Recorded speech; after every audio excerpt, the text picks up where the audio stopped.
बच्चों, आज हम सुनेंगे लालची का आदमी की कहानी और इससे कुछ सीखेंगे भी।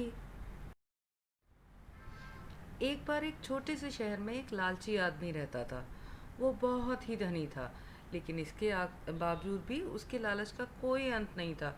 उसे सोना और कीमती वस्तुएं बहुत पसंद थी, लेकिन एक बात जरूर थी, वो अपनी बेटी को किसी भी चीज़ से ज़्यादा प्यार करता था। एक दिन उसे एक परी दिखाई दी। जब वो उसके पास गया तो उसने देखा कि पेड़ की कुछ शाखाओं में परी के बाल फंस गए थे।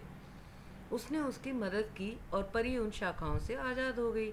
लेकिन जैसे जैसे उसका लालच उस पर हावी हुआ, उसने महसूस किया कि इसके उसकी इस मदद के बदले वो एक इच्छा मांगकर आसानी से अमीर बन सकता है। ये सुनकर परी ने उसे एक इच्छा की पूर्ति करने का मौका भी दिया। ऐसे में उस लालची आदमी ने कहा कि जो कुछ भी मैं छूऊं वो सोना हो जाए।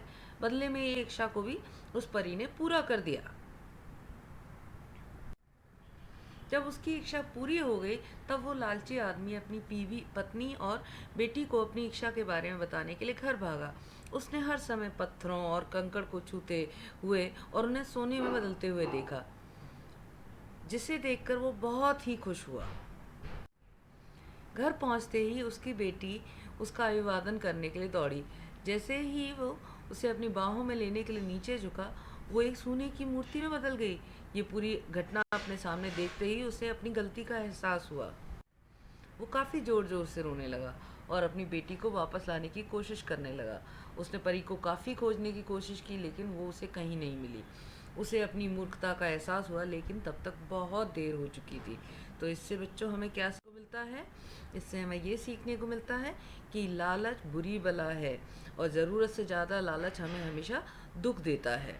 तो बच्चों, मिलते हैं फिर से एक नई स्टोरी के साथ में। तब तक tata, bye bye, see you. But do not forget to subscribe, like, and comment for more such stories. See ya!